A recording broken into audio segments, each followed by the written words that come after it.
Welcome, everybody. Really nice to see you all. It's great to see people we haven't seen in a long time and new faces. Thank you so much for taking the time to be with us. And so today we're going to be working with generative conversations, and in that is what we want to share with you is how we feel when we're in relationship with other human beings, especially a partner, and in this time, that we're able to keep our dignity and theirs when we communicate. So I'm really glad you're all here. Let's take a nice deep breath, let it go, and off we go. Thank you. So the question arises, why are we doing this? And we see that it's really important, especially in times such as these where things are unexpected. We don't know what's going to happen. We don't know how the future is going to unfold. And we're not even sure how to deal with the present moment.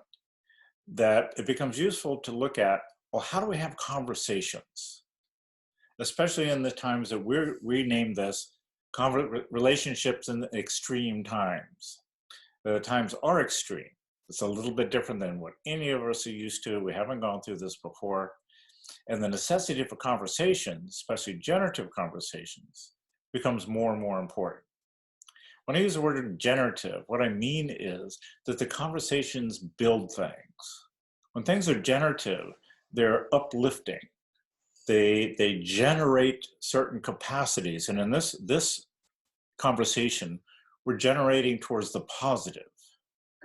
So generative conversations means conversations that will move towards outcomes and resolutions and done in a really good way. So that's the focus of today, is about conversations. And we're going to be in a pretty generalized kind of way. We'll be hitting some specific points, but the conversation is pretty much generalized. So what I'd like to bring forward here is a short story, because what I see in this work, and Mark and I see in this work, is that to be able to have generative conversation, you have to be able to blend.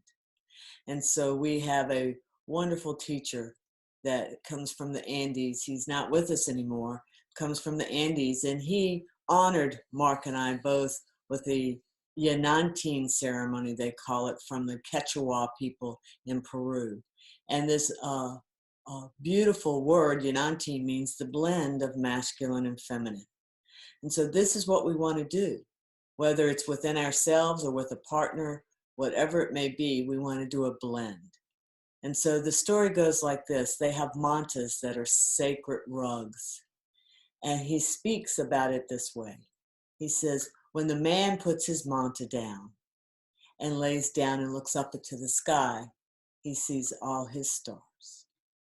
When a woman or the feminine lays down and puts her head on the manta and she looks up, she sees all her stars. But when they lay down together, they see all the stars. And so that's what we're looking at here. How can we blend with dignity and respect for ourselves and each other in our conversations? So I just want to offer you that story and thank Taita Martin for his belief in us. one of the first things we want to talk about is partnering. Conversations, we want to have conversations together. We want to have conversations inside of a platform or way we want to organize ourselves, that we're in this together. We're doing this together. We're partnering in the conversations. This is not a fight. This isn't, even if we're disagreeing, it's not about fighting against each other. It's about finding an outcome. It's about working together, about partnering in the conversation to come to some kind of resolution, some kind of compromise, some kind of way that we're going to figure this out and take care of it. So partnering becomes a major piece of this. Remember that we want to work together, even when there's disagreement, even when there's conflict. Those things happen, very human aspects, definitely the things that will come out in these kinds of conversations. And in the background, to remember, we're doing this together. We're partnering for resolution to move something forward. So one of the ways to think about that, like how to partner, especially if there is disagreement, especially if there is conflict, which not all conversations do that. Some conversations like, how do we get everything done today? We're just in a planning mode. We know how to do this. We just move right along in the planning mode, and we're able to see what we need to see. We're able to do what we need to do inside of that planning.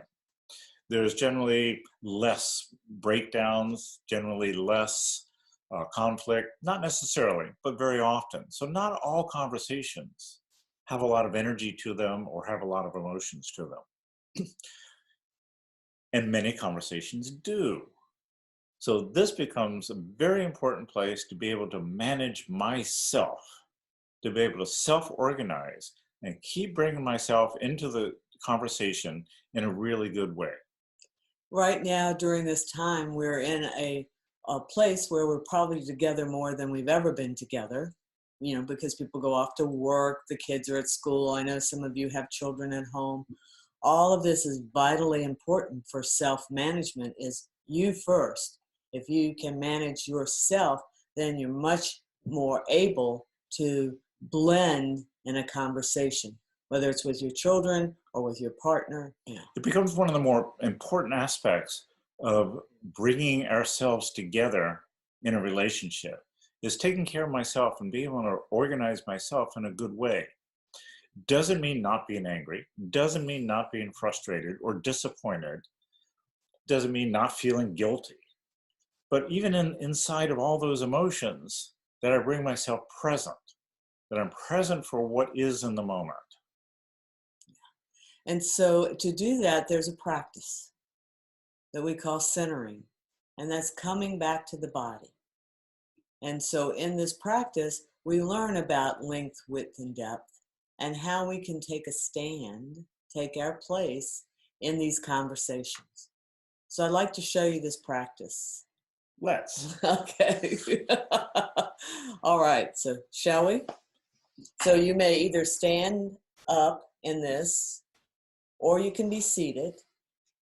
But either way, you want to be bringing your energy, your attention down into your body. Okay, here we go.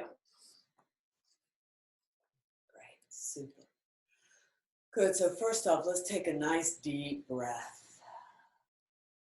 Feel the belly, the chest, in through the nose and out through an open mouth. So, good. Even if you want to make a sound that helps to vibrate the vocal cords. So we start by, our feet are generally about hip width apart. Knees relaxed, not locked. Soft belly, soft butt. Just allowing our muscles to drop, our weight to surrender to the earth. So again, take another nice deep breath. Let it drop. Feel your feet. We start with length. Length is about connecting with something bigger than all of us, however you see that. Spirit, God, nature. And then that plumb line drops down into the earth, heaven and earth. Imagine your spine like a row of pearls and a string coming from the top of your head, bringing you up into the heavens and feeling your feet down into the earth. Length is about taking a stand for yourself, taking your place. Dignity. The next is width. Width is about connection to self and to others, community, and seeing that bigger picture. So you want to be able to open your peripheral vision up, be able to see more. Most of us walk around like this. You want to be able to open up. And the last is depth. Depth is your history. 300 ancestors back, coming forward to this moment. And that coming forward is what made you who you are today, all of that history. And then the present moment, which is hard for all of us to be in, and then into the future. What actions will I be taking? Depth is what you really care about, so you come to your center.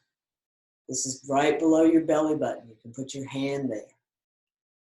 This is depth. What do you really care about?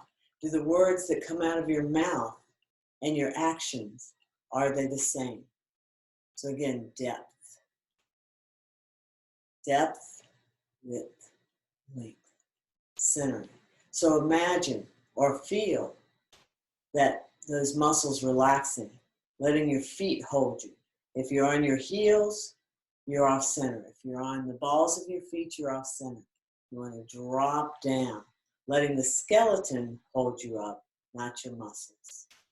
Another nice deep breath. And if you're sitting, feel your sit bones.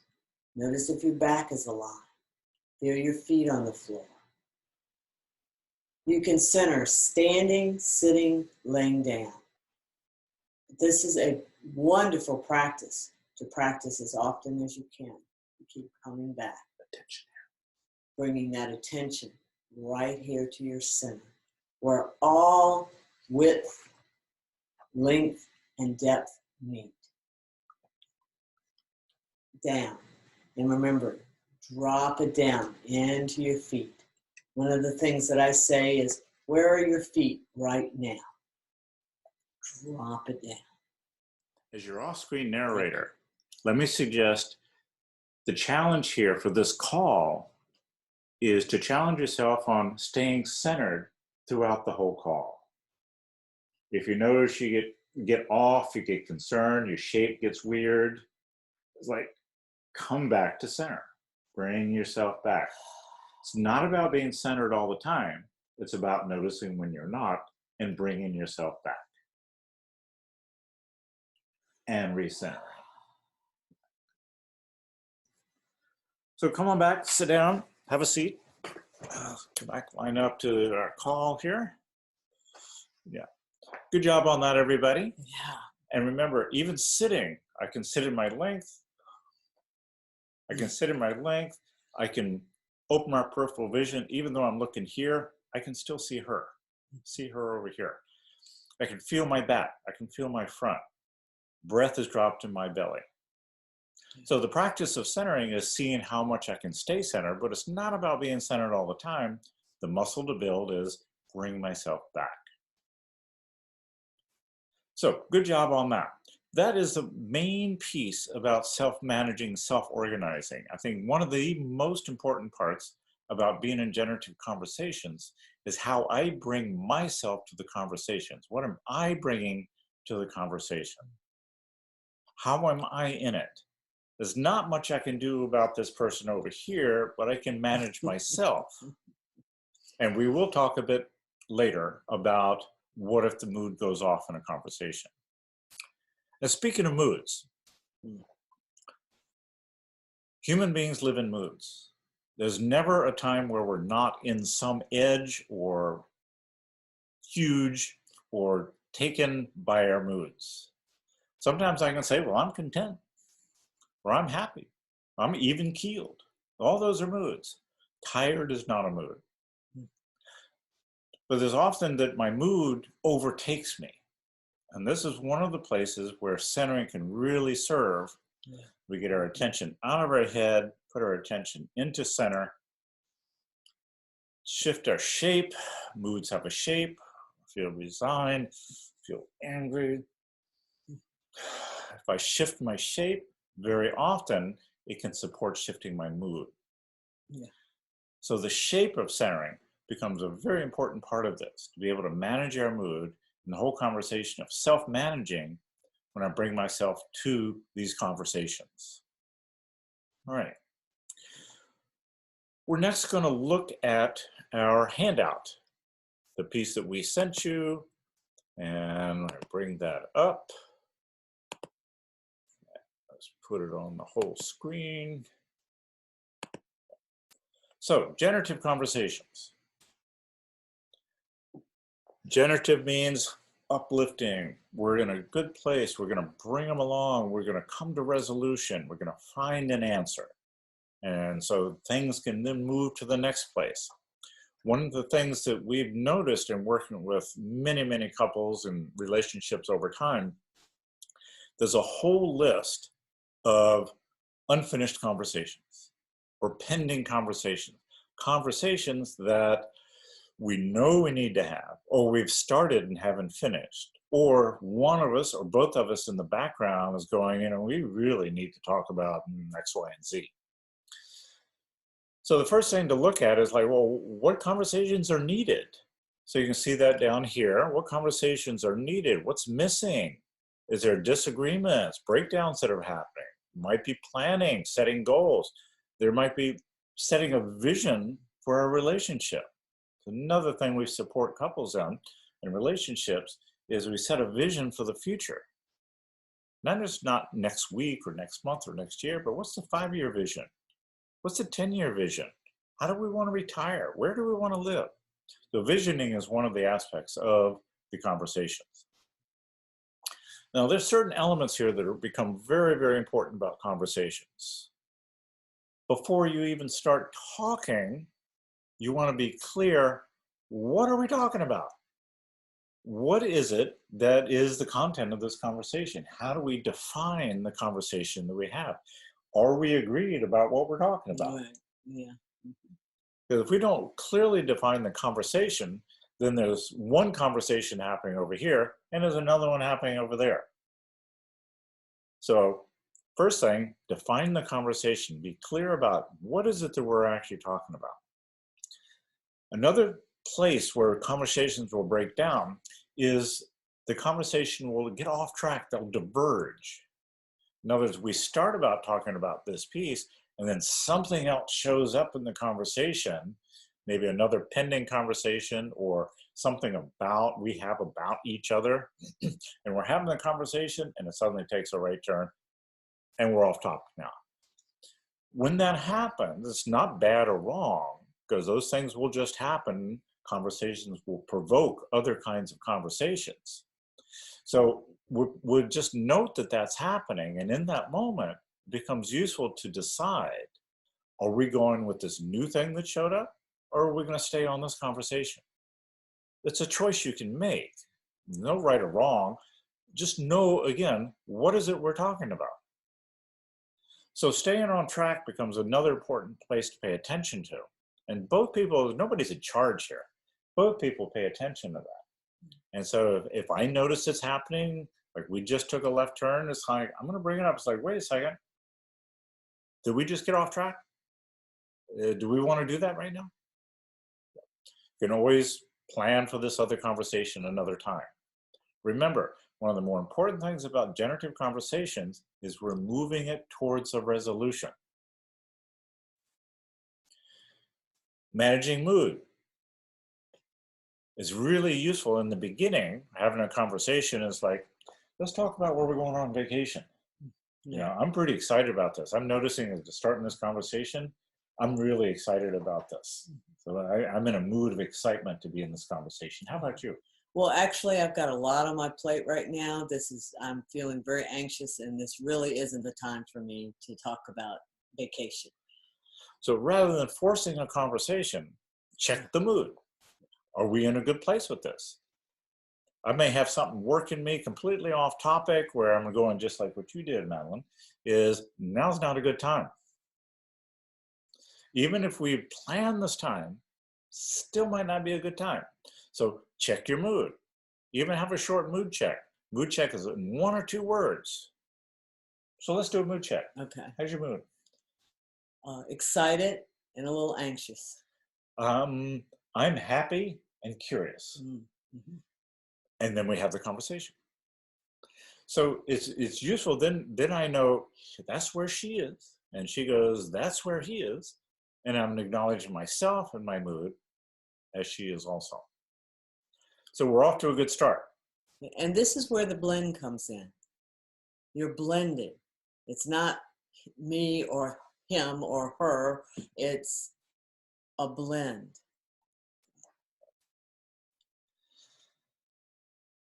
It's useful if I'm entering in a conversation and we plan the conversation. Sometimes conversations happen spontaneous. Something will come up and we'll go, we need to talk about this. So we might go, we need to talk about this. Is now a good time? And it might be. Yes, I'm fine with this. Yeah. And then I think about it a moment. It's like, I actually need to think about this a little bit. because I'm not sure where to place myself. I'm not sure what my ground is in this conversation or how I want to think about this yet. So I think I need a little time. So let's do it Tuesday at 3. Okay, Tuesday at 3 it is. It may have worked spontaneous and just go for it in the moment. That could have been fine. Might want to plan it for another time. But the point I want to make here is know where you live in the conversation. Let's go back to the vacationing conversation. She's an ocean person. I'm a mountain person. So we might have different points of view about where we would like to vacation.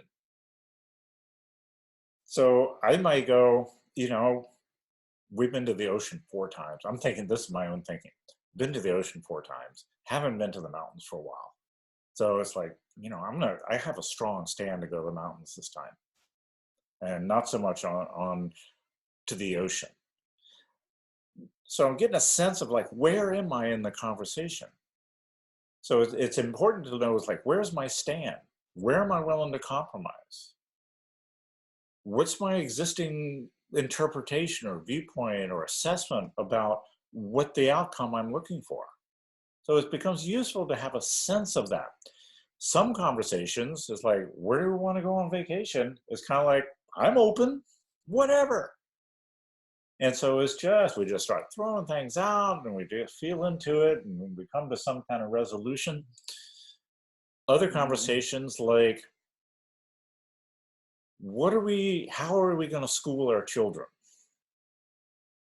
All right, you may or may not be amazed to hear not a lot of relationships begin in agreement about that. These are very important conversations as kids begin to grow up. Is like, what agreement do we have about education? Homeschooling, public schools, Catholic school, private school, military academy. Like, what do we want to feel into? So, know where my stand is. Know where I'm willing to compromise, knowing where I don't really want to compromise, but I might have to anyway. But just have a sense of my stand. Another point is, that you see down here at the bottom, what are my assessments, my viewpoint, my interpretation, my opinions around this conversation? And can I ground that? In other words, can I prove my point? Rather than just being in speculation, which is fine. Sometimes I'm just in speculation. Can I prove my point? So to be clear about, I think we should go to the mountains.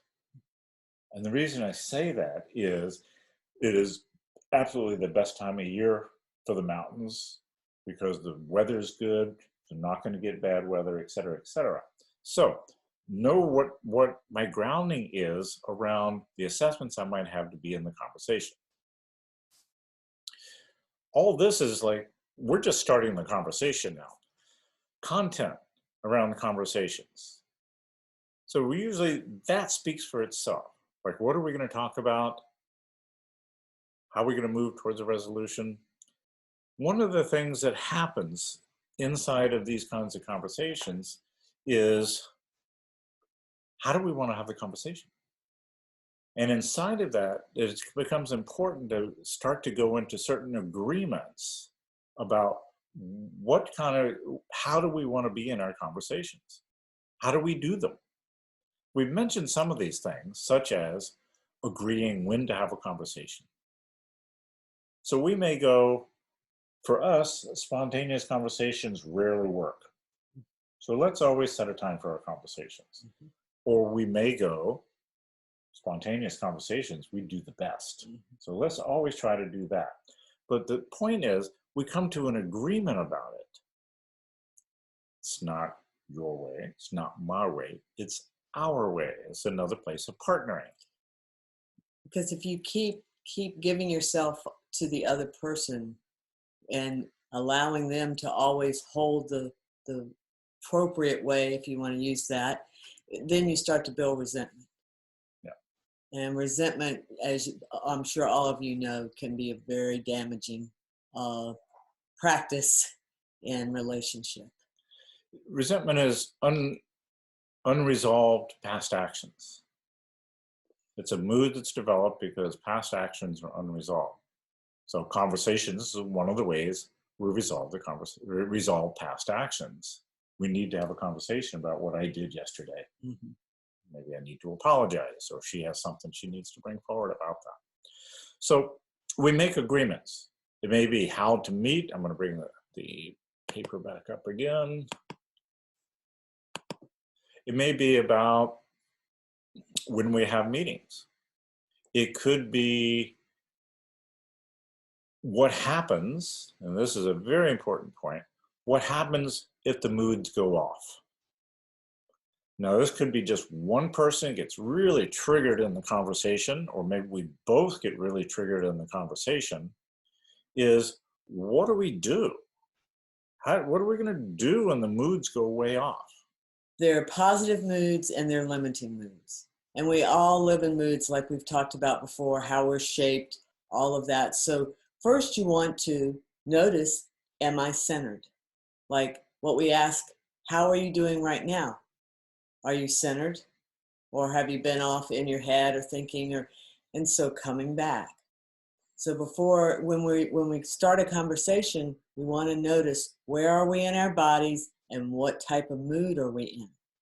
And then we progress by speaking about it. And it's like, well, right now, my mood is off.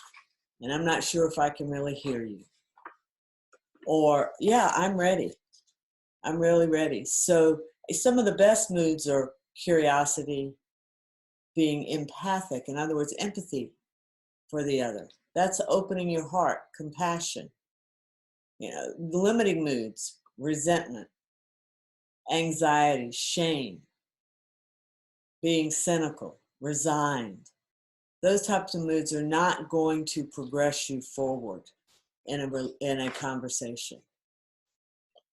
So it becomes useful then to be in some level of an agreement. So if my mood, your mood gets off, what do we do about this?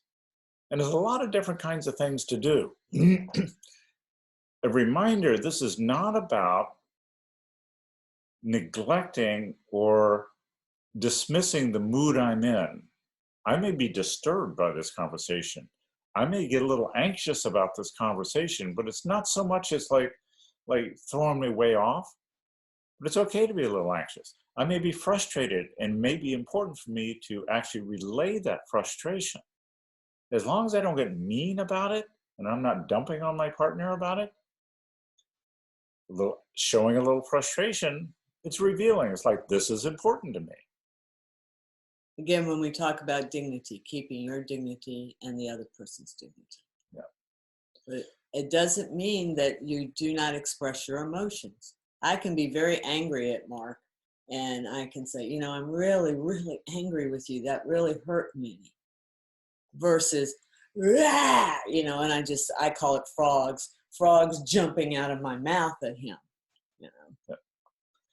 This is the moment, these moments are centering moments, for sure. Mm-hmm. Because my partner doing that throws me into my stuff, and I'm noticing she's in her stuff, I'm in my stuff, and it's like, what do we do now?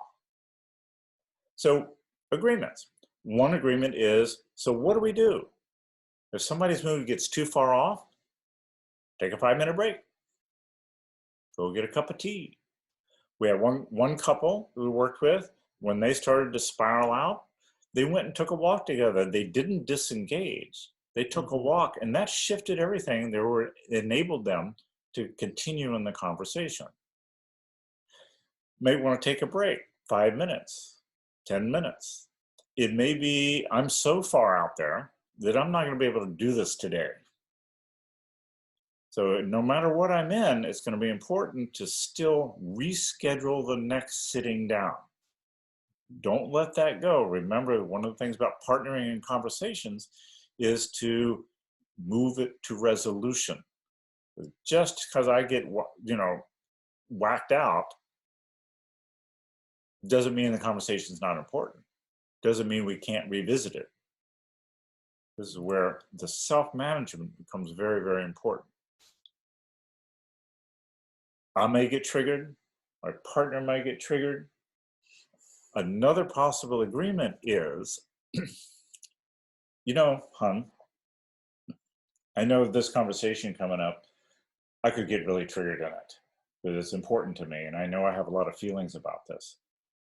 I would like you to let me know if I start to get wound up and start to go off center. Great. And how would you like for me to tell you that? Just gently say, are you present? Are you present? I'd be happy to. Thank you. Yes. Good. We just made an agreement. Yeah. So the important part here is I get triggered. I tell my partner, inform my partner what to say to support me on coming back. Rather than she comes up with something and I didn't tell her to say this, I didn't ask for this. Now I'm even more triggered than I was before. So it becomes useful to script each other. This topic here, what happens when we get thrown off? We're going to be getting involved with this conversation in one of our other meetings here, one of our other calls. It's a very important place, be able to manage this and be able to understand what's going on. So agreements become very, very important. Moods go off, we call each other out. Somebody, when it starts to get off topic, when the mood starts to go off, somebody needs to go, hang on a second. This isn't working right now. Now I might see it's not working for my partner, and I raise the flag. Rather than continue in a place where we might get hurtful to each other, we might say things we might regret. Rather than going there, we go, wait a minute. So this is another possible agreement that we agree if things get too strange in the conversation, we're going to halt. And in that halting moment, we'll figure out what to do. Whether we take a break, we continue at another time, or we just manage ourselves in the moment and we keep going. Or you put on some music and dance together. That was a good one. Put on some music and dance together. So that's always a good thing to do. Yeah. One of the things that happens in these agreements, one of the things that happens when we become in partnership with conversations, we agree when to have the conversation. We both show up. We start to be accountable for our own actions, and we're accountable for the relationship. Together, we build trust. Now, this is one of the most important aspects of being in a conversation together, is to be able to trust each other. And trust basically comes from, I do what I say I'm going to do. On the big things and on the small things. Who's going to call the insurance person? You want me to do that? You want to do that? I'll call the insurance person. Yeah. Can you do it tomorrow? I'll have to check my calendar, but yes, I believe I can do it tomorrow. When can you let me know? After we finish here, I'll go check my calendar and I'll let you know. That sounds great. Okay. Tomorrow comes. We sit down to dinner or something. I go, hey, did you make that call? I forgot. Not a big deal, right? It's just a call. Now let's say this is the 6th time that, yeah, it's usually the other way around. Yeah. The 6th time that this has happened. And she goes, didn't make the call. Didn't make the call. You know, hon, I'm having difficulty trusting that you're going to make these calls. I think maybe we need to sit down and talk about this. Is this a good time? Yeah, I need to clear this. Yeah, see what we just did? It's like, oh, there's a conversation that needs to have. Trust has been broken. Recurrently, one-time thing, it's like, whatever, she got busy, it's whatever. Recurrent breakdown, it's like, conversation. Building trust becomes a really, really important aspect of partnering in conversations. We're not going to be perfect. Breakdowns will happen. How do we deal with that? So this is another piece that we'll bring up more, have a little bit more time, we'll bring more into in another call. There's a whole aspect of trust. But I wanted to bring it in here because it becomes important. If you make an agreement, if you make an offer and your partner accepts the offer, do what you say you're going to do. And then we continue to build trust. And the more trust we have over time, after a few decades, you got a lot of trust built, boy, it goes a long way. It goes a long, long way. Okay. One of the parts about being in conversation is, how are we doing this together? Now, the whole part about centering that we talked about. And then there's like behind all that, what are we actually doing? Are we actually connecting with each other? Oh, I'm handing it to you. oh, okay, thank you. Yes, that being present with each other. This is a very important aspect of any conversation, whether it's with your significant other, a friend, coworker, being present. So the first aspect of being present is, are you in your body? Are you centered? Are you able to be in here and out with this person at the same time? So being present. So we have a practice that we call hand on chest. And this is about connecting with another human being and being here, but also with them at the same time. So we're going to ask you to turn and face each other.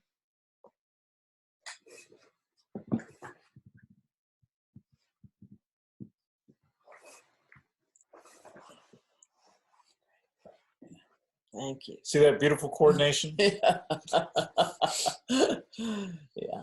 And so you want to be centered and grounded in this. So just noticing, and if you're alone, if you're by yourself, you can put your hand on your own chest, because we have relationship with self too, and all these stories, and how many times have you argued with yourself about things? So for those that are by themselves, you can put your hand on your own chest. And so centering yourself, take a nice deep breath, and then pick who's going to go first. I'll go first. And then take another nice deep breath. And then take your hand and put energy in it, whether it's to rub them together or just to imagine energy in your hand. And then place it on your partner's upper sternum and connect. Feel their skin under your hand. See if you can feel their heartbeat. Really be present with them. Eye contact becomes very useful here. Eye contact. Noticing what's happening in your body. Are you leaning in too much? Are you pulling away? Just noticing and allowing. Really dropping in. And then take your hand away and just notice.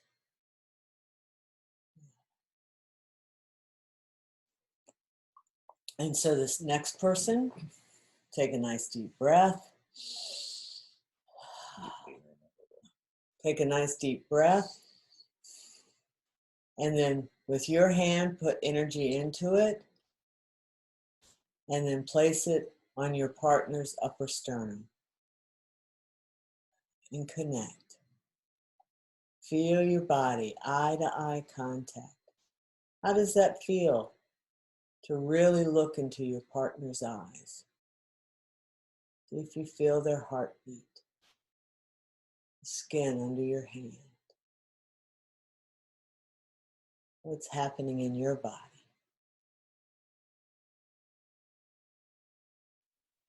Then take another nice deep breath and slowly move your hand away. Just noticing.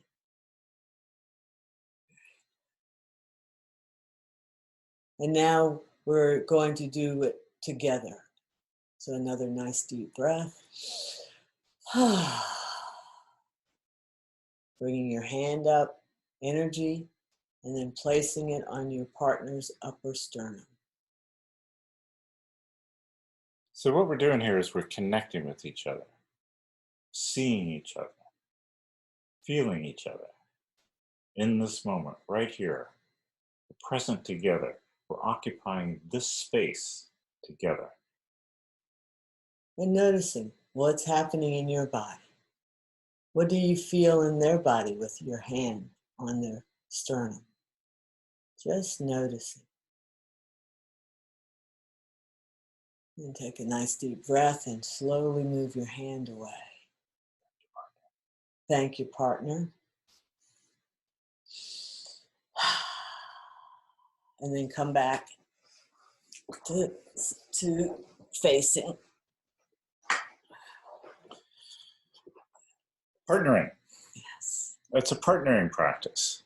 It's a practice we can be in together. Now, I want to suggest to you, we do this practice to learn how to connect, feel each other, and really be together in the moment. We're not suggesting every time you have a conversation, you have to put your hand on chest on each other and then have the conversation. It's not about that. If you begin, you're in a good mood, have a mood check, build a connection, sit in this together. If you have the connection, one of the things you'll see is you'll notice when the connection disappears. It's like, oh, we just lost connection. We're not together in this anymore. And it may be it's like, I'm noticing, maybe there's a request, it's like, can you come back? Or I notice I just left. Give me a second. I need to bring myself back to this conversation. This is where the story of the stars, because that's what's happening. When you disconnect, you see your stars. I see my stars. But when we're blended, we're together, connected, we see all the stars. And so that's what we're looking for in a conversation. We can see all the stars. It doesn't mean we're going to agree with each other on everything, and we're going to have to compromise, either one of us or both of us. And we're seeing all the stars. So that's about what we want to do today on this call and what we want to offer you. Practice is what makes us good at things. Mm-hmm.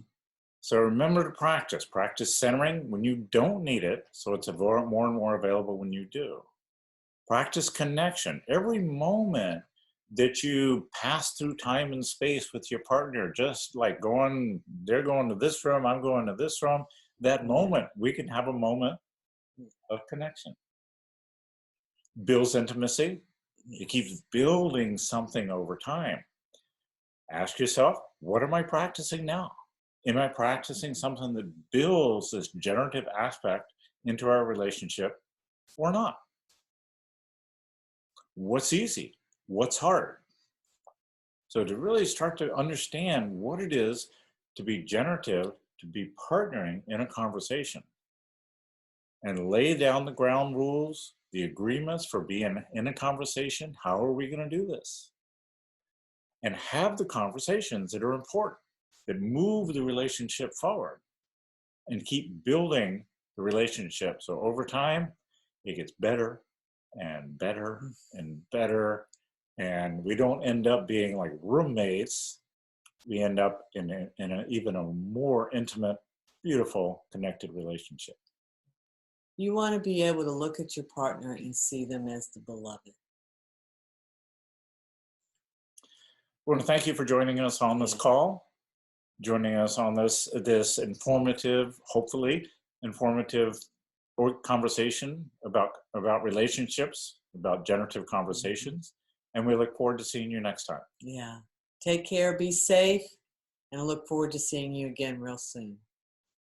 Bye-bye.